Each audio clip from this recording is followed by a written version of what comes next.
maiinit na balita ngayong tanghali. Malakihang dagdag presyo sa langis inaasahang ipatutupad sa susunod na linggo.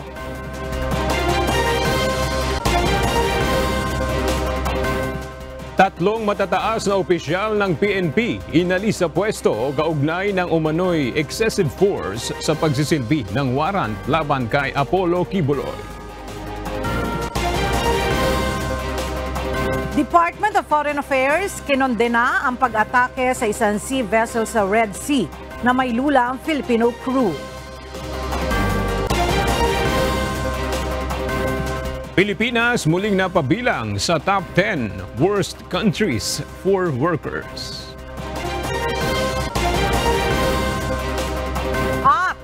At 3 tao arestado kaugnay ng sumiklab na sunog sa isang foreign worker residential building sa Kuwait.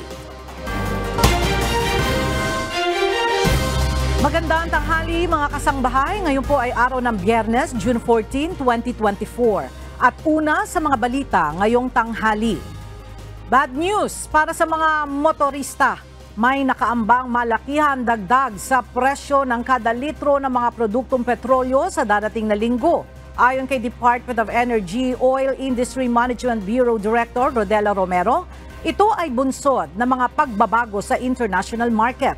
Base sa estimates ng DOE, nasa 70 sentimos hanggang 85 sentimos ang inaasahang increase sa kada litro ng gasolina. 1 peso and 45 centavos hanggang 1 peso and 70 centavos naman sa diesel. Habang may 1 peso and 85 centavos hanggang 1 peso and 90 centavos per liter na projected increase ang kerosene. Inaasahang bababa na ang power rates simula sa Hulyo, bunsod ng tag-ulan. Ito ang sinabi ng Meralco kasabay ng pag-aanunsyo nito ng dagdag singil sa kuryente ngayong buwan. Ang detalye sa report ni Asher Cadapan Jr.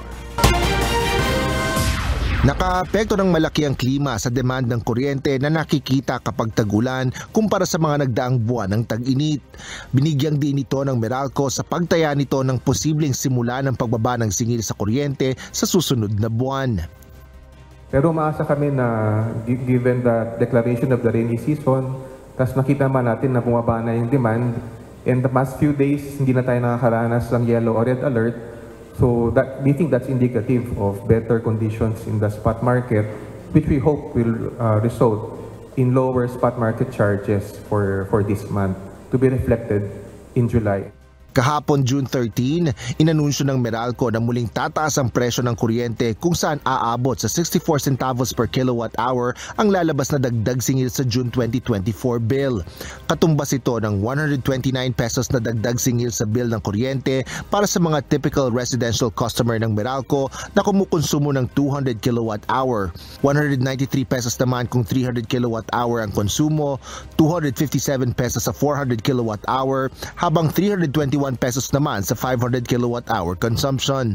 Ayon sa Meralco, bunsod dito ng pagtaas ng generation charge ngayong buwan, paghina ng piso kontra dolyar at iba pang adjustment. Kabilang na dito ang utay-utay na pagbabayad sa generation cost para sa mga nagdaang buwan na manipis ang supply ng kuryente sa Luzon grid habang mataas ang demand dahil sa mainit na panahon. Dapat kasi mas malaki pa sana ito, pero para mapagaan ang epekto sa mga bill ng customers, nakiusap po kami sa iba't iba nating power suppliers na ipagpaliban muna ang pagsingil sa bahagi ng kanilang generation costs o charges. Yung naging deferral for this month, equivalent to around 13 centavos per kilowatt hour. So yung 13 centavos na hindi mo nang kukolektahin ngayon, kukolektahin na lang in the next 3 months. So it will be collected equally and without interest sa mga customer. Asher Cadapan Jr., UNTV News and Rescue. Diyos ang aming sandigan, serbisyo publiko ang aming pinahalagahan. Kabilang sa pinagtuunan ng pansin ng kauna-unahang pagpupulong sa pagitan ni House Speaker Martin Romualdez at Senate President Francis Chis Escudero ang panungkalang amyendahan ang Rice Tarification Law o RTL. Nagkasundo rin ang liderato ng dalawang kapulungan ng Kongreso na paiigtingin pa ang kanilang ugnayan at kooperasyon alang-alang sa mga prioridad na panukala ng Marcos administration. Ang detalye sa ulat ni Rosalie Cos. Araw ng Huwebes, June 13, isinagawa ang kauna-unahang opisyal na pagpupulong sa pagitan ng liderato ng dalawang kapulungan ng Kongreso kasunod ng palit liderato sa Senado. Ayon kay House Speaker Martin Romualdez, sumisimbolo ang pagpupulong nila ni Senate President Francis Chis Escudero sa pagkakaroon ng mas maigting na ugnayan at kooperasyon sa pagitan ng dalawang Kongreso. Ito ay upang agarang maipasa ang mga prioridad na panukalang batas ng Marcos administration. Kabilang sa pinagtuunan ng pansin ng pag-uusap ay ang panukalang amendment sa Rice Tarification Law o RTL bilang isang top priority. Preliminary ang pagpupulong ng dalawa sa isasagawang pag-convene sa Legislative Executive Development Advisory Council o LEDAC na nakatakda sa June 25. Kasama sa pagpupulong kahapon sina House Majority Leader Jose Dalipe at Senate Majority Leader Francis Tolentino. It gives us the opportunity to align our priorities, being able to talk closely on what of the legislative measures we should prioritize and pass right away. So this is an opportunity for us, for both houses, to deepen our working relationship with one another. Gayun din sina House Senior Deputy Speaker Aurelio Dong Gonzales, Deputy Speaker J.J. Suarez, House Committee on Appropriations Chairperson Elizalde Co at House Secretary General Reginald Velasco. Present din si Presidential Legislative Liaison Office Secretary Mark Leandro Mendoza, ilang kawani mula sa Office of the Executive Secretary, Chief of Staff sa tanggapan ni Senate President Escudero at iba pa. Natapos na ng House of Representatives ang priority legislation at SONA measures ng administrasyon ni Pangulong Ferdinand Marcos Jr. bago ang adjournment ng Kongreso noong May 24, 2024. Gayunman, nakabinbin pa rin ang ilan sa mga ito sa Senado. Subalit sa pagpupulong, muling nag-commit sina Speaker Romualdez at SP Escudero para sa legislative agenda ng PBBM administration. Tiwala rin ang liderato ng Kamara sa Senate counterpart na mapapabilis ang legislative process. Closed door ang isinagawang meeting ng dalawang leader ng Kongreso sa Aguado Residence sa Malacanang. Rosalie Cos, UNTV News and Rescue. Diyos ang aming sandigan, serbisyo publiko ang aming pinahahalagahan. Sinagot ni Senate President Francis Chis Escudero ang nag-viral na video nila ni First Lady Liza Araneta Marcos sa Van de Honor sa Malacanang noong Miyerkules ng gabi. Dito, makikita ang pagkuha ng unang ginang ng wine glass na hawak-hawak ni Senador Escudero. Ininuman ito ni First Lady at ibinalik din kalaunan sa Senador. Umani ito ng samot-saring reaksyon mula sa netizens. Ayon kay Senator Escudero, kinokonsidera niya bilang pagiging gentleman ang paghihintay sa mga kababaihan. Anya, bagaman maaaring sabihin ng iba na tila pagiging under ang kanyang ginawa, hindi anya kailanman magiging makaluma ang pagiging maginoo at pakikipagkapwa-tao. Dagdag ng mambabatas, hindi anya dapat minamasama ang anumang pagkakataon na magpaka-maginoo sa sinumang ginang o binibini. Sa ngayon, wala pang pahayag ang Malacanang ukol sa issue. Inundina ng Department of Foreign Affairs o DFA ang pag-atake sa bulk carrier na MV Tutor sa Red Sea noong June 12, 2024. Ayon sa DFA, ginagawa ng pamahalaan ang lahat upang matiyak ang kaligtasan ng mga Pilipinong tripulante na sakay ng sea vessel. Nananawagan naman ang DFA sa mga UN member state na protektahan ang karapatang pantao ng mga marino. Sa kasalukuyan, hindi pa kinukumpirma ng kagawaran kung ilang Filipino seafarer ang sakay ng barko. Nanawagan ang OFW Party List ng mabilisang aksyon at tulong para sa mga overseas Filipino worker na naapektuhan ng sunog sa isang residential building sa Kuwait. 3 kababayan natin ang nasawi sa sakuna, habang may 2 ang kritikal ang kondisyon at 6 naman ang nakaligtas at nasa maayos ng kalagayan. Ang detalye alamin natin kay Rosalie Cos live. Rosalie, nakapagpaabot na rin ba ng tulong sa mga kababayan nating biktima ng sunog sa Kuwait ang OFW Party List? Ella, handa ang OFW Party List na magkaloob ng anumang tulong na kakailanganin ng mga naapektuhang overseas Filipino worker at kanilang pamilya sa nangyaring sunog sa isang residential building sa Kuwait kung saan 50 tao ang nasawi. Ito ang pagtitiyak ni OFW Party List Representative Marisa Del Mar Magsino. Kasabay nito na nawagan ng mambabatas sa agaran ng mga aksyon at tulong mula sa mga embahada ng Pilipinas sa Kuwait, Department of Migrant Workers, Overseas Filipino o Overseas Workers Welfare Administration para sa mga pamilya ng 3 kababayang nasawi sa kuna. 2 ring OFWs ang nasa kritikalang kondisyon, samantalang nakaligtas naman at maayos ang kalagayan ng 6 na iba pa. 11 OFWs ang nanunuluyan sa residential building kung saan nangyari ang sunog. Samantala, ayon naman kay Migrant Workers Secretary Hans Leo Kakdak, tinatrabaho na nila ang repatriation ng mga labi ng 3 OFWs na nasawi sa trahedya. Tiniyak din ng kalihim ang ayuda para sa mga naapektuhang kababayan. Balik sa iyo, Ella. Alright, maraming salamat, Rosalie Coz. Muling napabilang ang Pilipinas sa World's Worst Countries for Workers base sa pag-aaral na inilabas ng Global Rights Index of International Trade Union Confederation 2024. Kabilang ang Pilipinas sa top 10 worst countries for workers sa buong mundo, kung saan exposed sa hindi patas na labor practices at walang access sa kanilang mga karapatan ang mga manggagawa. Bukod dito, sinasabing marami ring mga pagsubok at hirap na pinagdaraanan ng mga unyon ng mga manggagawa sa bansa. Bukod sa Pilipinas, kasama rin sa top 10 ng World's Worst Countries for Workers ang Bangladesh, Belarus, Ecuador, Egypt, Eswatini, Guatemala, Myanmar, Tunisia at Turkey. Wala pang pahayag ukol dito ang Department of Labor and Employment, pero batay sa mga nauna ng statement, matagal nang isinusulong ng pamahalaan ng Pilipinas ang pagkakaroon ng patas na karapatan at tamang pagpapasweldo sa mga Pilipinong manggagawa. Kinumpirma ni Executive Secretary Lucas Bersamin ang pagkakatalaga sa dating Manila RTC Judge na si Jaime Santiago bilang bagong Director ng National Bureau of Investigation o NBI. Nanumpa na ito sa tungkulin sa harap mismo ni E.S. Bersamin. Si Santiago ay dati ring miyembro ng Manila Police District at kilalang sharpshooter. Papalitan ni Santiago si NBI Director Medardo de Lemos.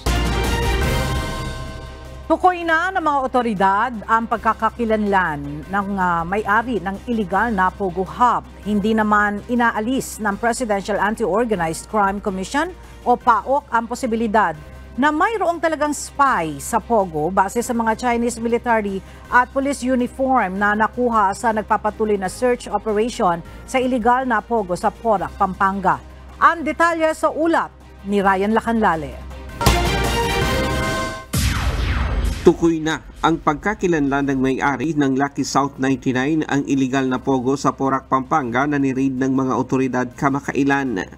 Bagamat hindi pa isinasa publiko ang pagkatao nito, bumubuo na ng malakas na kaso ang otoridad laban sa kanila.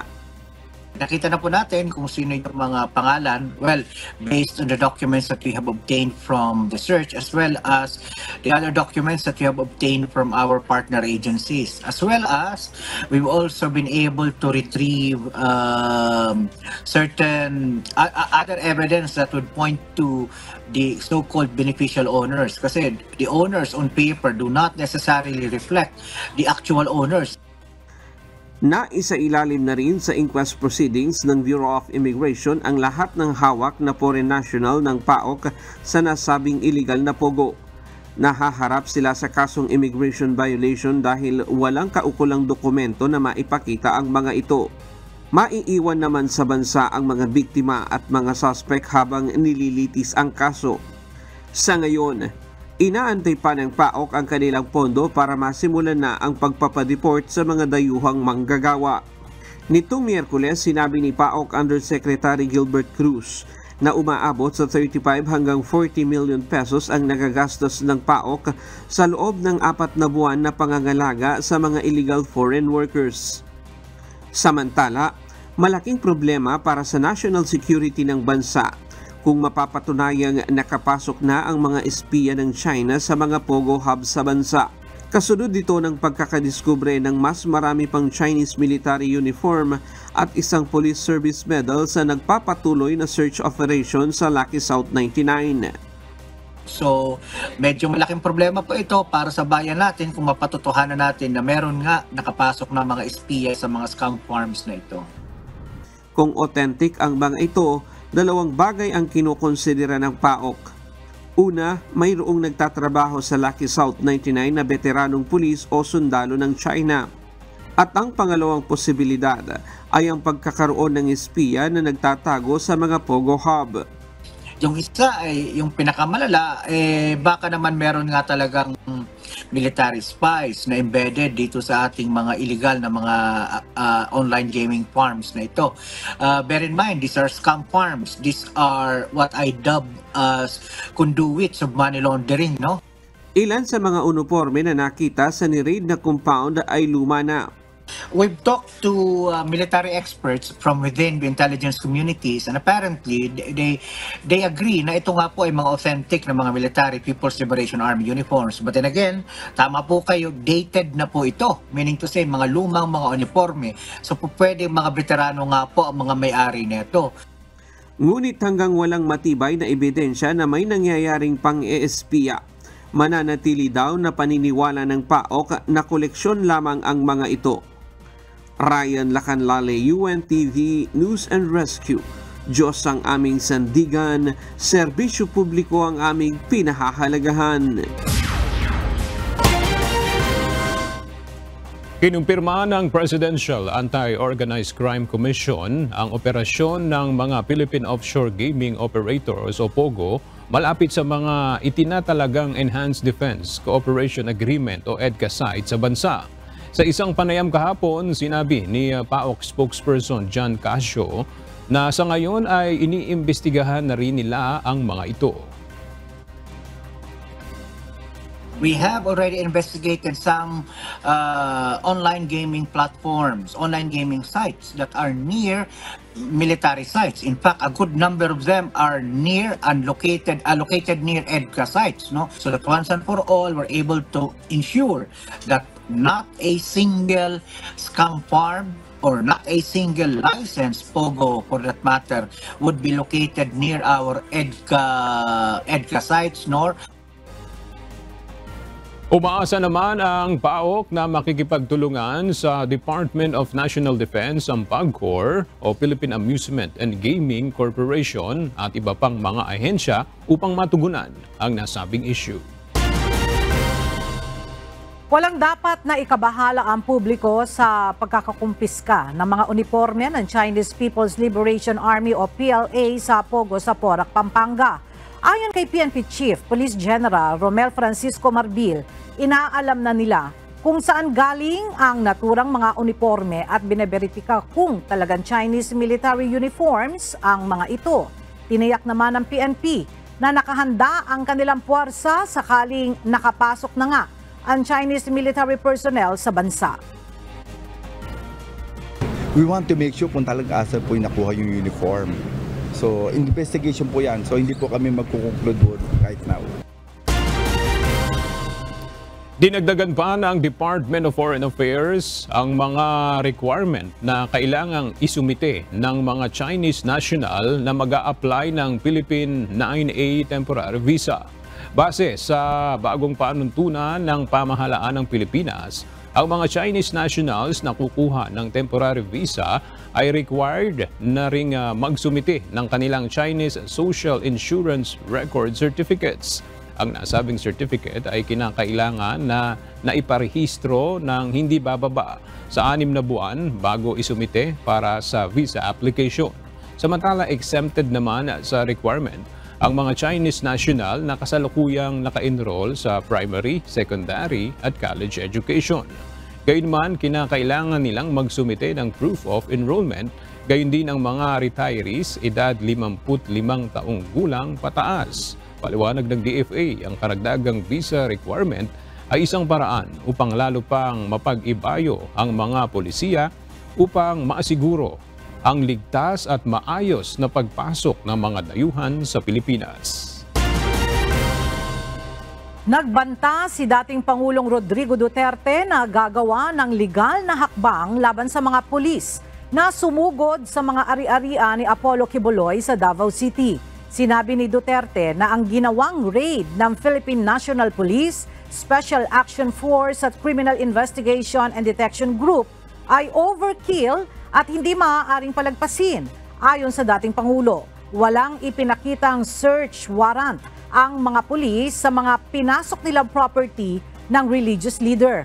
Bunsod nito, ipinahanda na niya ang affidavit ng lahat ng mga umunoy nag-agrabyado at na-trauma sa insidente.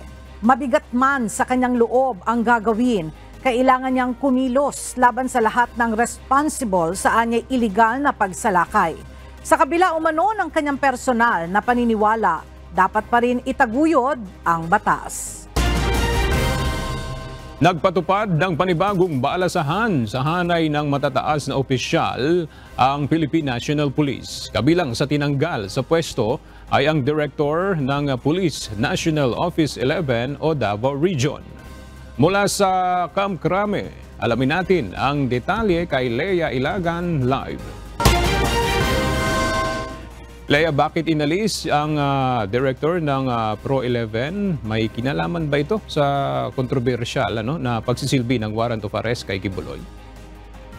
Tama ka dyan, Aga, no? May kinalaman nga ang pagkakaalis nila sa pwesto dahil sa bigong operasyon sa 5 property ng Kingdom of Jesus Christ kung saan nagkaroon ng mga aligasyon na sa hindi tamang paraan ng pagpasok ng mga pulis sa loob ng compound ng KOJC. Bukod dyan na Aga, negatibo ang resulta ng operasyon dahil hindi naman naaresto ng mga pulis si Apollo Quiboloy at ang 5 pang co-accused nito. Bukod kay Police Brigadier General Aligre Martinez na direktor ng Pro 11, tinamaan din si Police Major General Ronald Lee na direktor naman ng Directorate for Operation at si Police Colonel Edwin Portento ng Intelligence Group. Inilipat ang mga ito sa Personnel and Holding Unit ng DPRM. Si Police Brigadier General Nicolas Torre naman ang ipinalit kay Martinez sa Pro 11 habang si Police Brigadier General Nicolas Salvador naman ang inilipat sa Directorate for Operation. Ang naturang balasahan na Aga ay epektibo ngayong araw, June 14, 2024. Matatandaang umani ng batikos ang ginawang pagpasok ng mga pulis sa loob ng property ng Kingdom of Jesus Christ para magsilbi nga ng warrant of arrest. Dahilan para alisin sa pwesto ang 15 opisyal at tauhan ng Philippine National Police para bigyan naman ng pagkakataon ang isinasagawang investigasyon ng pamunuan ng pulisya. Aga? Maraming salamat, Lea Ilagan.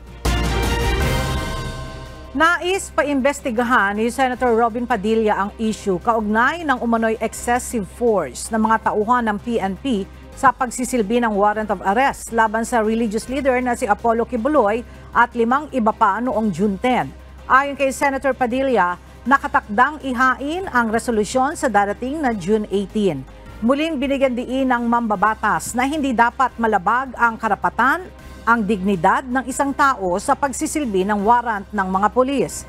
Nauna nang kinondena ni dating Pangulong Rodrigo Duterte at Vice President Sara Duterte ang anilay labis na paggamit ng puwersa ng pulisya sa pagsisilbi ng warrant of arrest kay Quiboloy at mga kapwa nito akusado. Ipinaliwanag ni Attorney Ferdinand Topacio na mababa umano ang flight risk o ang posibilidad na aalis ng Timor-Leste si dating Congressman Arnolfo Teves Jr. kaya't pinayagan ito na isailalim sa house arrest. Ito ay habang dinidinig ang extradition request ng Pilipinas. Mula sa Maynila, alamin natin ang detalye kay Dante Amento live. Dante, ano ba yung detalye nitong house arrest ni dating Congressman Teves? Magandang tanghali, Aga. Matapos nga kumpirmahin ng Department of Justice o DOJ na isinailalim sa house arrest si dating Congressman Arnolfo Arnie Teves Jr., sinabi ng abogado nito na si Attorney Ferdinand Topacio kaya pinayagan siyang i-house arrest ay dahil hindi mataas yung flight risk Ibig sabihin nito, mababa yung posibilidad na aalis o tatakas ito ng Timor-Leste habang dinidinig ang extradition request ng Pilipinas. Kaya hindi na rin anya siya inilagay pa sa kulungan o piitan. Ngayon, kinuha siya right after na release from Becora Prison from preventive detention. Nakita after one hearing na hindi ganun kataas ang flight risk ni Congressman Teves na dapat nasa jail siya. Dagdag pa nito, Pasio, may depekto rin umano ang extradition request na layong mapauwi sa bansa ang dating mambabatas. Pero habang nasa house arrest si Teves, ay may mga nakabantay naman ng mga tauhan ng Timor-Leste Police. Dagdag pa nito, Pasio, maaari namang lumabas ng bahay ang dating mambabatas kung kinakailangan. Halimbawa na kung dapat na sumailalim siya sa medical check-up. Kailangan lamang niya na magpaalam sa korte. Samantala aga, nananatili namang positibo ang DOJ na pagbibigyan ang kanilang hiling na extradition o mapapauwi sa bansa si Congressman o si dating Congressman Arnold Teves. Yan man ang ating update mula dito sa Maynila. Balik sa iyo, Aga. Maraming salamat, Dante Amento. Nagsagawa ngayon ng iba't ibang community activities ang Metropolitan Manila Development Authority o MMDA katuwang ang isang barangay sa Malabon City. Kabilang dito ang clearing operations, declogging at palit basura kung saan dapat na kasali ang mga residente sa barangay level. Mula sa Malabon City, alamin natin ang detalye sa ang ulat mula kay JP Nunez Live. JP, paano ba makatutulong yung community activity na isinagawa ng MMDA dyan sa barangay sa Malabon?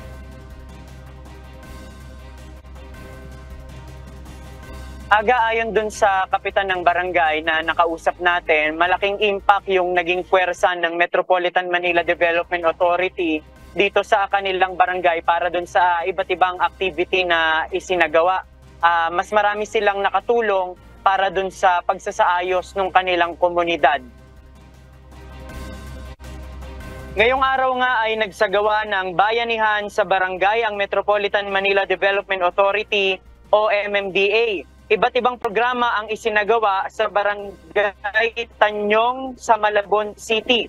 Kabilang dyan yung clearing operations kung saan magkatuwang yung traffic personnel ng Malabon, mga barangay tanod at yung MMDA clearing operations team para tikitan yung mga illegally parked vehicles. Ayon sa kapitan ng barangay na si Alma Buenaventura, problema daw nila sa mga kalsada sa barangay ang illegal parking dahil minsan napapaaway pa ang mga barangay tanod sa mga sinisita. May pulisiya umano na dapat ay one-side parking lamang pero minsan ay nado-double parking na sa kanilang mga kalsada. Bukod dito, meron ding declogging activity na isinagawa ang MMDA. Mga burak lamang ang nakuha sa mga kanal at walang masyadong halong plastic na basura. Ayon sa barangay, regular naman silang nagsasagawa ng declogging activity dahil ang Malabon ay madalas na binabaha. Meron ding isinagawang palit basura sa komunidad kung saan yung mga plastic bottles ay pinalitan ng mga canned goods. Kinokolekta yan ng MMDA para yung mga basura para ma-recycle. At aga yung iba't ibang mga community activity na yan na katuwang ang MMDA dito sa barangay ay ngayong araw lamang isasagawa. Pero umaasa nga yung pamunuan ng barangay na yung epekto ng mga aktibidad na yan ay magpapatuloy para sa ikauunlad ng kanilang komunidad. Yan muna ang ating latest live mula dito sa Malabon. Balik sa iyo, Aga. Alright, maraming salamat, JP Nunez. Inaasahang haharap mamayang hapon sa tanggapan ng Land Transportation Franchising and Regulatory Board ang jeepney driver na nag-viral matapos na mamahiya ng kanyang pasahero dahil sa timbang nito. Nauna nang inisyuhan na show cause order ng LTFRB ang operator ng nasabing jeep bunsod ng insidente ng body shaming sa pasahero. Mula sa Quezon City, balikan natin si Asher Cadapan Jr. live. Asher, go ahead. Yes, Ella, anumang oras ay inaasahan na magpapakita nga ang driver ng public utility jeepney dito sa tanggapan ng Land Transportation Franchising and Regulatory Board National Capital Region ngayong hapon yan, batay sa mga ulat na lumabas. Ito ay upang bigyan ng pagkakataon ng driver na magpaliwanag kaugnay sa kumalat na video sa social media ng isang pasahero nito na nangyari noong June 8. Batay sa viral video, pinahiya ng PUJ ang driver at PUJ driver at asawa nito ang isang pasaherong babae matapos pababain sa papasaherong jeep dahil umano sa timbang ng public commuter. Ayon sa show cause order na inilabas ng LTFRB-NCR noong June 10, inireklamo ang PUJ driver na nambastos, bigong pagpapasakay sa pasahero at paglabag sa safe spaces in public transportation. Nakatakda ang pagdinig sa driver alas 12:30 or alas 2:30 mamayang hapon yan na inaasahang dadalohan din ng complainant. Kung mabibigo ang driver na magpakita ng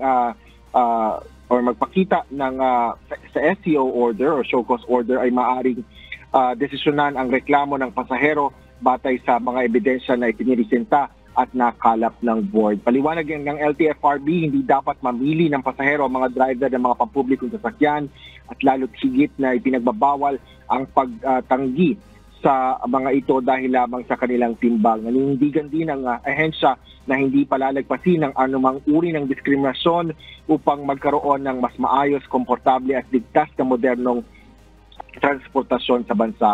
Nauna nang nagpunta noong June 11 ang complainant sa tanggapan ng LTFRB upang magbigay ng formal na reklamo kaugnay ng umano'y body shaming incident ng ahensya, dito sa ahensya. Yan muna ang latest. Balik sa'yo, Ella. Maraming salamat, Asher Kadapan Jr.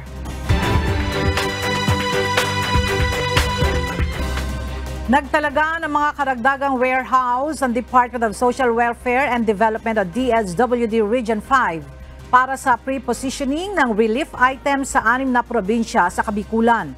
Ito ay bilang paghahanda ng ahensya sa posibleng epekto ng La Nina phenomenon sa Bicol Region. Para sa detalye, makibalita tayo kay Jerry Galicia, live.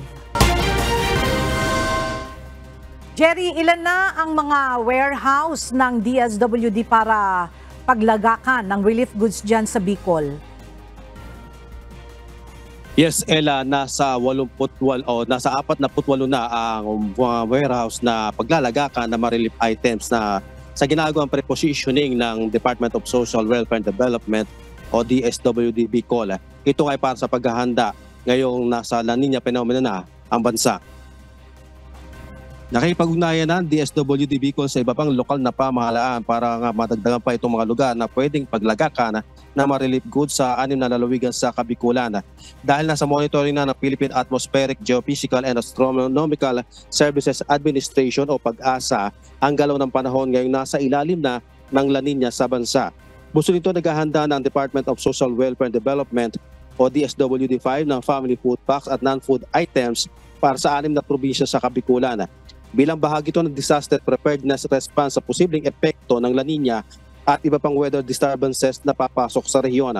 Prone kasi ang Bicol Region sa mga malakas na bagyo at iba pang kalamidad.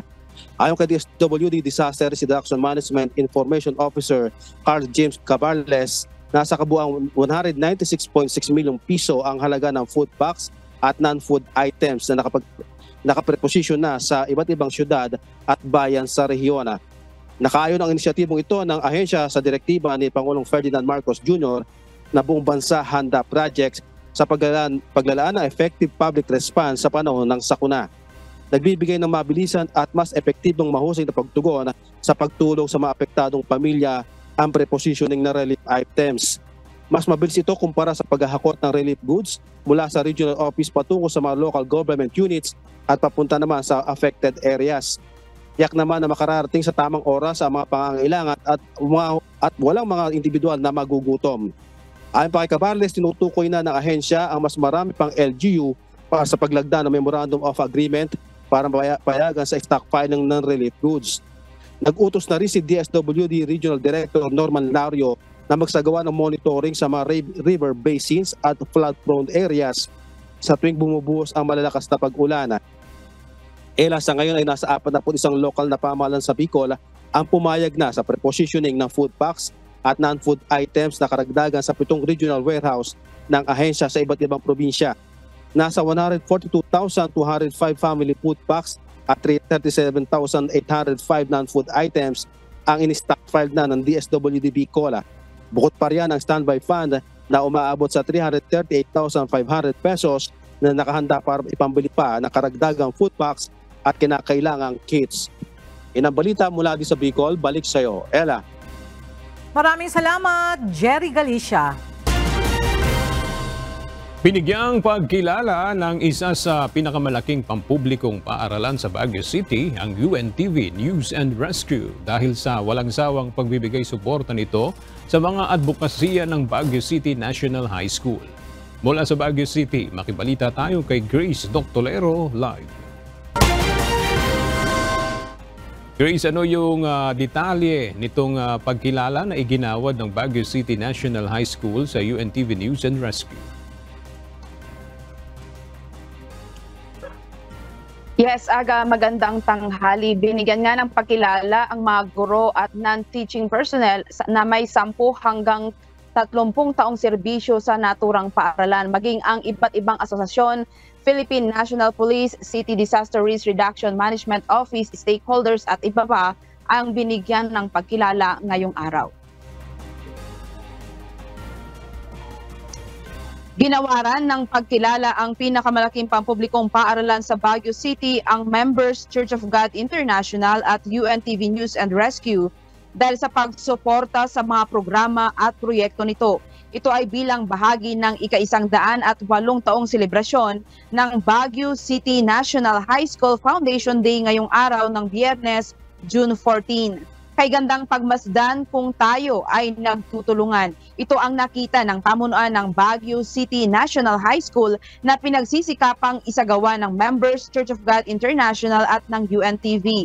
Malaking tulong ang suportang isinagawa ng MCGI at UNTV sa mga mag-aaral at mga guro sa naturang paaralan, gaya ng paggawa ng pag-ibig at mabuti sa kapwa.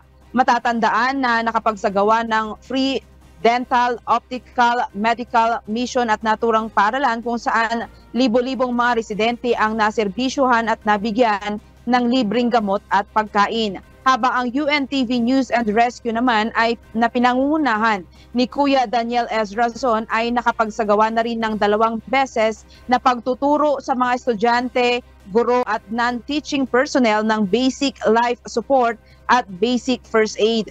Nasa 200 mag-aaral, guro at non-teaching personnel ang tinuruan upang makatulong sa pagsagip ng buhay sa panahon ng emergency. Laking pasasalamat naman ng mga guro at mag-aaral sa naituro sa kanila na bagong mga kaalaman sa pagsagip ng buhay at pagbibigay ng pangunang lunas sa mga nangangailangan. At yan munang balita mula dito sa Baguio City. Balik sa'yo, Aga. Maraming salamat, Grace Doctolero.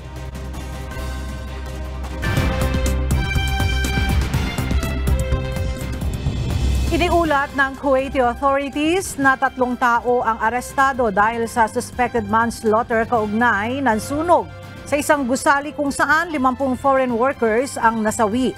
Karamihan sa mga casualty ay Indian, samantalang 3 Pilipino rin ang namatay. Isang Kuwaiti at 2 foreign residents ang arestado dahil sa kapabayaan sa security procedures at fire regulations. Miyerkules ng madaling araw, June 12, nang sumiklab ang apoy sa ibabang bahagi ng residential building kung saan halos 200 workers ang nanunuluyan. Batay sa General Fire Force, nagmula ang apoy sa guards room na nasa ground floor, bunsod ng electrical wiring. Sinabi ni Chinese President Xi Jinping kay Ukrainian President Volodymyr Zelensky na hindi magbebenta ng armas ang China sa Russia sa isang pag-uusap sa telepono sa pagitan ng 2 lider. Inihayag ito ni Ukrainian President Zelensky sa isang joint press conference kasama si US President Joe Biden sa Group of 7 Summit sa Italy. Hindi naman ito idinitalye kung kailan isinagawa ang pag-uusap nila ni Xi. Bumisita si dating US President Donald Trump sa Capitol Hill upang makipagpulong sa Republicans. Kauna-unahang pagbisita sa lugar mula nang mangyari ang riot ng kanyang mga taga-suporta sa Congress 3 taon na ang nakalilipas. Sa kanyang mensahe, unity o pagkakaisa ang binigyan diin ito at nangako na aayusin ang pagkakaiba sa kanyang partido. Sa isa namang pahayag, iginiit ni Nancy Pelosi, dating Democratic House Speaker, na bumalik sa crime scene si Trump na nang udyok ng insurrection o pag-aaklas laban sa pamahalaan.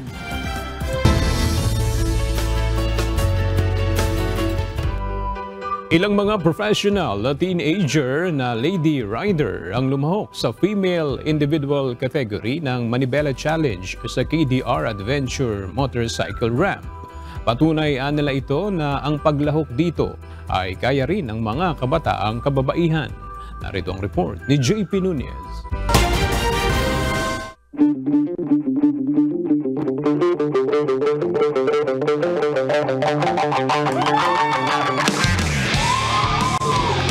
Lumilipad ang motorsiklo sa mga rampa ng obstacle course ng KDR Adventure Motorcycle Ramp sa Orani, Bataan.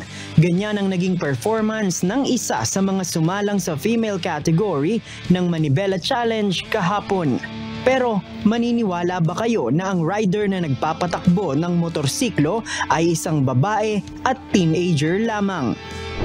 Siya si Shana Tamayo na lumahok sa female individual category ng Manibela Challenge. Marami na rin siyang sinalihang competition kaya bihasa na sa pagmomotocross. So ngayon, tinitake ni Shana Tamayo yung snowman na course at siya yung pinakabata na nag-compete dito sa Manibela Challenge para dun sa female individual category. Ayon sa kanya, 7 years old pa lang ay natuto na siyang gumamit ng maliit na motorsiklo at naging inspirasyon niya ang kanyang daddy na dati ring motocross rider.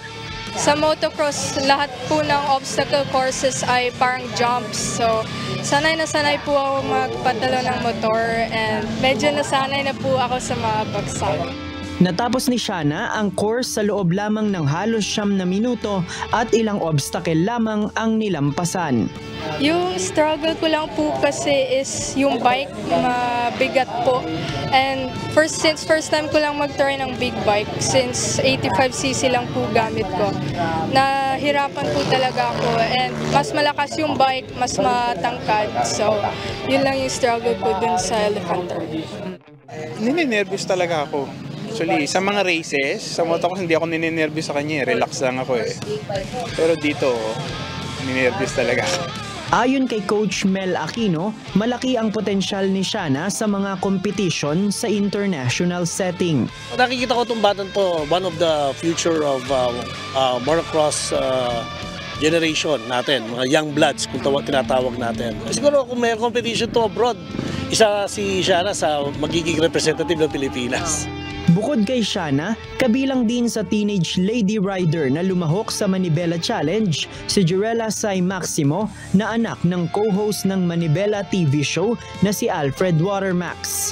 Ayon kay Jurella, 3 taon pa lang ay gumagamit na siya ng motorsiklo kaya't meron na rin siyang skills na nai-apply para sa Manibela Challenge.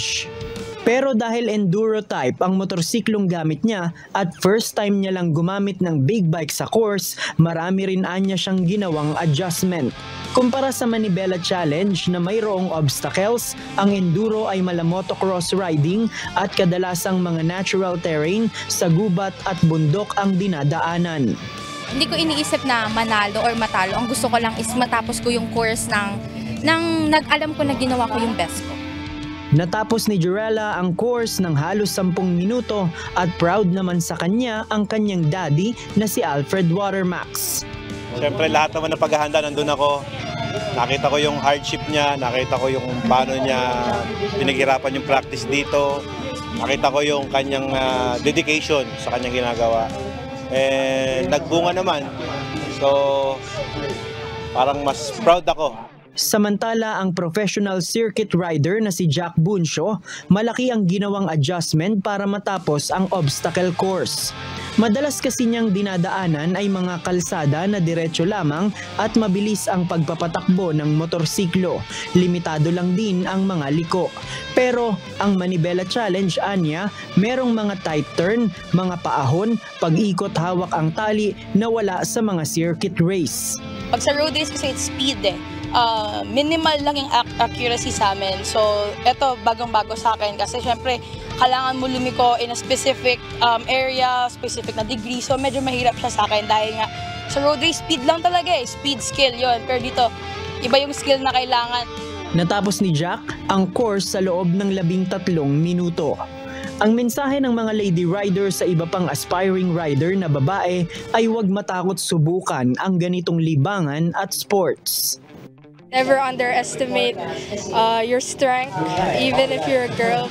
Basta alam nyo sa sarili nyo na kaya nyo, confident kayo, ganyan, and handa kayong magpursige para maabot yung mga gusto nyo, kaya nyo yan. Always try new things, don't be scared of what other people will say, and kung kaya ng iba, kaya nyo rin. Ang first place sa female category ay makakakuha ng 200,000 pesos at motorsiklong Scrambler 400 mula sa Triumph, 150,000 pesos sa second place at 100,000 pesos sa third place. Sa June 16, isasagawa ang awarding ceremony at doon malalaman ang kanilang official running time kasama na ang dagdag na oras dahil sa kanilang mga penalty. JP Nunez, UNTV, News and Rescue. Diyos ang aming sandigan, serbisyo publiko ang aming pinahahalagahan.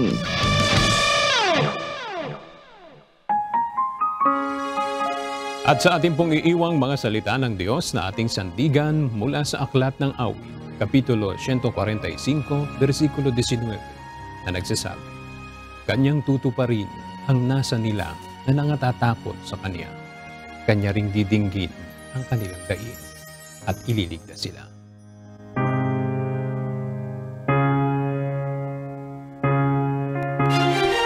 At yan ang mga balitang aming tinutukan at inaksyonan dahil sa aming pagbabalita, una ang pagkalinga sa kapwa. UNTV CE News, may balita saan mang panig ng daigdig.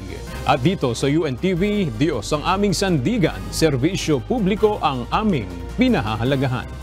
Magandang tanghali at Happy Weekend!